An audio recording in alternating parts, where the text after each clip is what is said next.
السلام علیکم ورحمۃ اللہ وبرکاتہ۔ الحمدللہ رب العالمین والصلاة والسلام علی رحمۃ للعالمین واشهد ان لا الہ الا اللہ وحدہ لا شریک لہ واشهد ان محمدا عبدہ ورسولہ اما بعد۔ الفصل الثانی عن انس رضی اللہ عنہ قال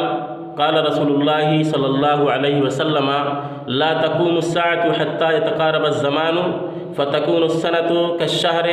والشهر كالجمعة وتكون الجمعة كاليوم ويكون اليوم كالساعة وتكون الساعة كالزرمة بالنار۔ رواہ الترمذی۔ انس رضی اللہ تعالیٰ عنہ سے مروی ہے، وہ کہتے ہیں کہ رسول اللہ صلی اللہ علیہ وسلم نے ارشاد فرمایا کہ قیامت قائم نہیں ہوگی یہاں تک کہ زمانہ قریب آ جائے گا۔ فتكون السنة كالشهر، تو سال مہینے کی طرح ہوگا، وتكون والشهر كالجمعة، اور مہینہ جمعہ کی طرح یعنی ہفتے کی طرح ہوگا، وتكون الجمعة كاليوم، اور ہفتہ دن کی طرح ہوگا، ويكون اليوم كالساعة، اور دن گھنٹے کی مانند ہوگا، وتكون الساعة كالزرمة بالنار، اور گھنٹہ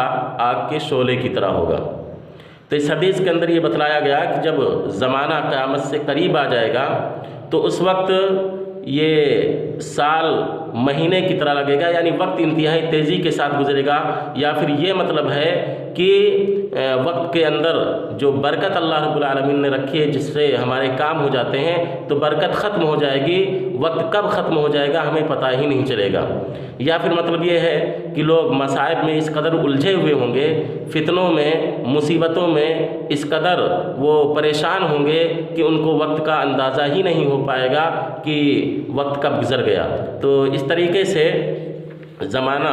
انتہائی تیزی کے ساتھ گزر جائے گا۔ اس حدیث کو ترمذی نے روایت کیا ہے اور اس حدیث کی سند صحیح ہے۔ وعن عبداللہ بن حوالۃ رضی اللہ عنہ قال بعثنا رسول اللہ صلی اللہ علیہ وسلم لنغنم على اقدامنا فرجعنا فلم نغنم شيئا وعرف الجهد في وجوهنا فقام فينا فقال اللهم لا تكلهم إلي فأضعف عنهم ولا تكلهم إلى أنفسهم فيعجزوا عنها ولا تكلهم إلى الناس فيستأثروا عليهم، ثم وضع يده على رأسي ثم قال يا ابن حوالة إذا رأيت الخلافة قد نزلت الأرض المقدسة فقد دنت الزلازل والبلابل والأمور العظام والساعة يومئذ أقرب من الناس من يدي هذه إلى رأسك۔ رواہ ابو داؤد واسنادہ حسن ورواه الحاکم فی صحیح۔ عبداللہ بن حوالہ رضی اللہ عنہ سے مروی ہے، وہ کہتے ہیں کہ رسول اللہ صلی اللہ علیہ وسلم نے ہمیں مال غنیمت حاصل کرنے کے لیے پیدل بھیجا۔ ہم مال غنیمت حاصل کیے بغیر واپس آئے، وعرف الجہد فی وجوہنا، اور اللہ کے نبی صلی اللہ علیہ وسلم نے ہمارے چہروں پر مشقت کے تھکان کے آثار دیکھے۔ فقام فینا، تو آپ صلی اللہ علیہ وسلم ہمیں خطاب فرمانے کے لیے کھڑے ہوئے۔ فقالا، اور آپ صلی اللہ علیہ وسلم نے دعا فرمائی اللہم لا تکلہم الی فاعف عنہم، کہ اے اللہ انہیں میرے سپرد نہ کرنا کیونکہ میں ان کی مدد کرنے سے کمزور پڑ جاؤں گا، میں ضعیف ہوں، یعنی ان کی مدد میں نہیں کر پاؤں گا۔ ولا تکلہم الی انفسہم فیعجزوا عنہا، اور انہیں ان کی جانوں کے سپرد نہ کرنا، وہ اس سے عاجز آ جائیں گے۔ ولا تکلہم الی الناس فیستأثروا علیہم، اور انہیں لوگوں کے حوالے نہ کرنا کیونکہ وہ اپنے آپ کو ان پر ترجیح دیں گے۔ تو اللہ کے نبی صلی اللہ علیہ وسلم نے دعا فرمائی کہ اے اللہ تو ان کو میرے سپرد نہ کرنا کیونکہ میں بھی ضعیف اور کمزور ہوں، اور نہ ہی ان کو خود ان کے حوالے کرنا کہ یہ عاجز آ جائیں گے، اور نہ ہی ان کو لوگوں کے حوالے کرنا، ورنہ لوگ کیا کریں گے کہ اپنے آپ کو ان پر ترجیح دیں گے، یعنی اچھی چیزیں اور اچھے مناصب اور عہدے وہ خود حاصل کریں گے اور ان کو محروم رکھیں گے۔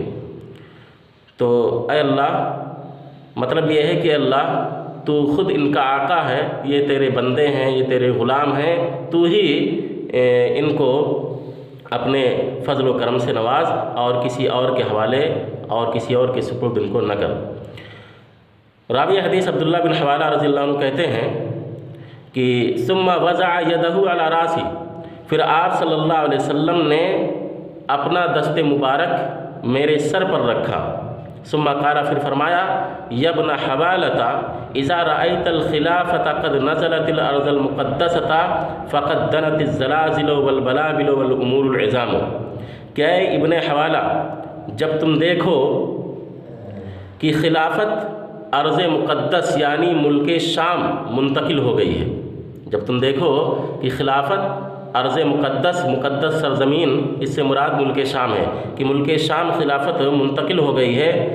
تو پھر سمجھ لینا کہ زلزلے، غم اور قیامت کی نشانیاں قریب آ چکی ہیں۔ والامور العظام، بڑے بڑے امور یعنی قیامت کی بڑی بڑی نشانیاں اور علامات۔ تو آپ صلی اللہ علیہ وسلم نے فرمایا کہ جب تم یہ دیکھو کہ خلافت ارض مقدس یعنی ملک شام منتقل ہو چکی ہے، تو پھر تم سمجھ لینا کہ زلزلے، غم اور علامات قیامت قریب آ چکی ہیں۔ پھر آپ نے فرمایا، وَالسَّاعَةُ يَوْمَئِذٍ أَقْرَبُ مِنَ النَّاسِ مِنْ يَدِ هَٰذِهِ إِلَىٰ رَأْسِكَ، اور اس وقت قیامت لوگوں کے اس قدر قریب ہوگی جس قدر میرا ہاتھ تیرے سر کے قریب ہے۔ مطلب یہ ہے کہ جب یہ خلافت، حکومت، خلافت یہ جب مدینے سے منتقل ہو کر کے ارض مقدس یعنی ملک شام میں پہنچ جائے، تو اس وقت تم سمجھ لینا کہ اب زلزلے، غم اور قیامت کی بڑی بڑی نشانیاں یہ اب بالکل قریب آ چکی ہیں۔ اور جیسے کہ بنی امیہ کے دور میں خلافت مدینے سے منتقل ہو کر کے ملک شام پہنچ گئی تھی۔ پھر اس حدیث کو ابو داؤد نے روایت کیا ہے اور اس کی سند حسن ہے،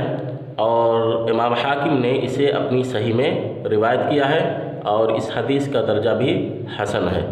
یہ حدیث حسن درجے کی ہے۔ اللہ رب العالمین سے دعا ہے کہ اللہ رب العالمین